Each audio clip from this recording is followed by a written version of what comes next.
Jaya TV நேயர்களுக்கு வணக்கம். நான் ஷெஃப் தீனா. சுவையும் ஆரோக்கியம் இருந்த கமா சமையல்ல இன்னைக்கு நம்ம பார்க்க போகிற ரெசிபி ரொம்ப சிம்பிள், டக்குன்னு பண்ணக்கூடிய ரெசிபி. அதாவது காலிஃப்ளவர் வெங்காயம் ஃப்ரை.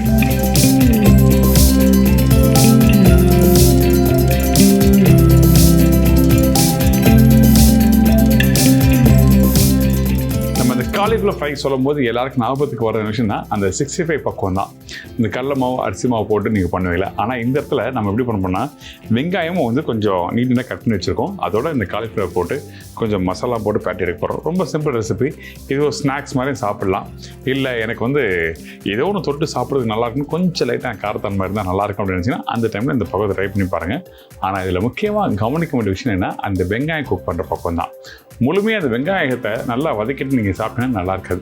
ஸோ அந்த ஒரு 60 to 70% அளவுக்கு வெந்து வர டைமில் அந்த காலிஃப்ளவர் போட்டு மிக்ஸ் பண்ண நல்லாயிருக்கும். சரி வாங்க, ரொம்ப நாள் பேசிகிட்டே இருக்கோம், நம்ம அப்படியே பேசிகிட்டே பண்ணலாம். அதுக்கு முன்னாடி தேவையான பொருட்கள் பார்த்துருவாங்க.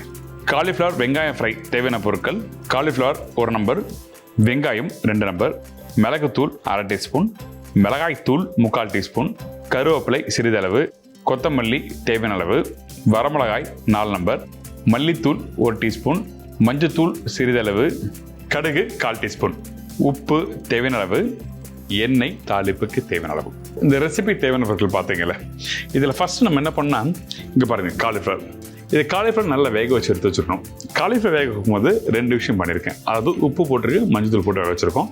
அதுக்கு முன்னாடி கொஞ்சம் வெதுவெதுப்பான, அதாவது கொஞ்சம் லைட்டாக வார்ம் வாட்டரில் வந்து கொஞ்சம் மஞ்சத்தூள், அதுக்கப்புறம் கொஞ்சம் உப்பு போட்டு தண்ணியில் ஒரு 20 நிமிஷம் வச்சுருங்க. நீங்கள் வச்சுன்னா அந்த காலிஃப்ளவர் உள்ள எதனா பூச்சிகள் எதனா இருந்ததுன்னா அந்த எல்லாமே வெளியே வந்துடும். அதாவது அந்த சின்ன சின்ன புழுலாம் இருக்கும் பார்த்தீங்களா, அது எல்லாம் வெளியே வந்துடும். அதுக்கப்புறம் திருப்பி 2 மணி நேரம் வாஷ் பண்ணிட்டு அதுக்கப்புறம் கொதிக்கிற தண்ணியில் இந்த காலிஃப்ளவர் போட்டு மஞ்சத்தூளும் உப்பு போட்டு வேக வச்சு எடுத்தீங்கன்னா இந்த பக்குவத்தில் இருக்கணும்.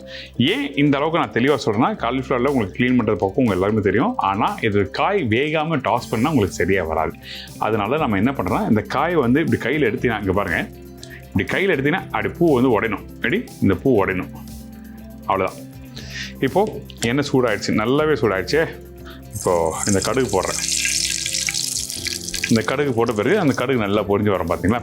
இந்த டைமில் வெங்காயத்தை கட் பண்ணி வச்சுருக்கேன். இந்த வெங்காயம் பார்த்தீங்கன்னா 1/2 கட் பண்ணி வச்சுருக்கேன். இந்த வெங்காயத்தை இதில் போடுறோம். இங்கே பாருங்கள், இதை இப்படி இப்படி கையில் இப்படி அந்த உடச்சி விடுங்க. இந்த புகடாக்கு உடைக்கணும்ல, அந்த மாதிரி பக்குவத்துக்கு. இப்போ இதில் என்ன விஷயம் என்ன, இந்த வெங்காயம் எந்த அளவுக்கு போடுறோமோ அதே மாதிரி காலிஃப்ளவர் கொஞ்சம் குவான்டிட்டியும் போடலாம். 60% காலிஃப்ளவர், 40% வந்து வெங்காயம் இருக்கணும். அப்போ தான் அது கரெக்டாக இருக்கும். கொஞ்சம் கருவேப்பிலை போட்டிருக்கேன். இதுக்கப்புறம் இந்த மிளகாவை வந்து இப்படி கையிலேயே உடச்சி போடுங்க. சும்மா 2 மிளகா, அவ்வளோதான். போட்ட பிறகு அடுப்போட ஃப்ளேமை இன்க்ரீஸ் பண்ணுறோம். இந்த இடத்துல வெங்காயம் போட்ட பிறகு அடுப்போட ஃப்ளேம் லோ ஃப்ளேம் வச்சு குக் பண்ண வேண்டியதில்லை. உங்கள் வீட்டில் இருக்க ஹை ப்ரெஷர் பர்னரில் வச்சு நீங்கள் பேனில் டாஸ் பண்ண ஆரம்பிங்க. ஏன் என்ன சொல்கிறேன்னா, ஹை ப்ரெஷர் பர்னர் டாஸ் பண்ணும்போது உங்களுக்கு வெங்காயம் வதங்குமோ தவிர தண்ணி விடாது. அதாவது ஸ்லோ ஃப்ளேம் வச்சு நீங்கள் பண்ணும்போது ஒரு ஸ்டேஜுக்கு மேலே தண்ணி விட ஆரம்பிக்கும். அப்படி இருந்தால் நல்லா இருக்கா சாப்பிட்றதுக்கு. அதனால ஹை ஃப்ளேம் வச்சு டாஸ் பண்ணு சொல்கிறேன்.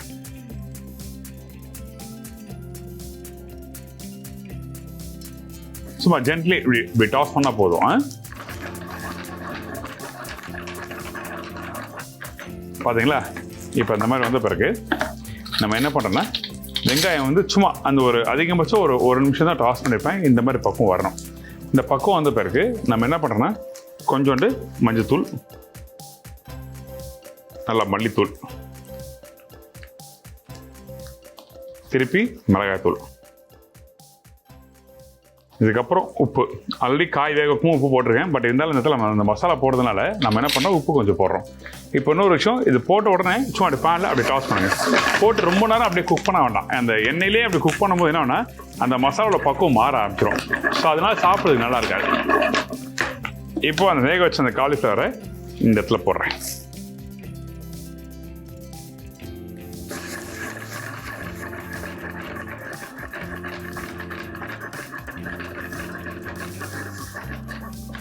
அதுக்கப்புறம் கொஞ்சமாக லைட்டாக தண்ணி, அவ்வளோதான். சும்மா ஒரு குழிக்கண்ணி அளவுக்கு தண்ணி இருந்தால் போதும், அதிகமாக தண்ணிலாம் வேண்டாம். அதுக்கப்புறம் கடைசியாக கொஞ்சம் பெப்பர் தூள் லைட்டாக போடுங்க. ரொம்ப அதிகமான பெப்பர் தூள் வேண்டாம் அந்த ரெசிபிக்கு.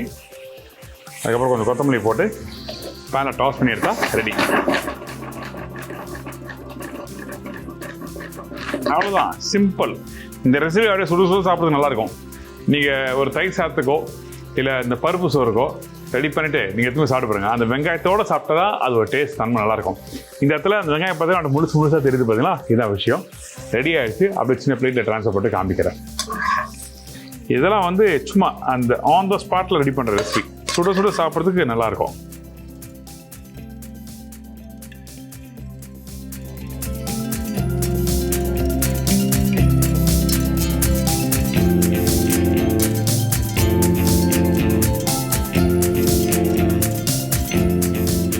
இந்த ரெசிபி பண்ணும்போது நீங்கள் ரெடி பண்ணி முடிச்சுட்டு அந்த காயை எடுத்து அப்படி கடிக்கும் போது அந்த நான் சொன்ன அந்த பக்கம் இருக்கணும். First class. நான் சமைச்சிட்டு நானே சாப்பிட்டு பார்த்துட்டு நல்லா இருக்குன்னு சொல்லக்கூடாது.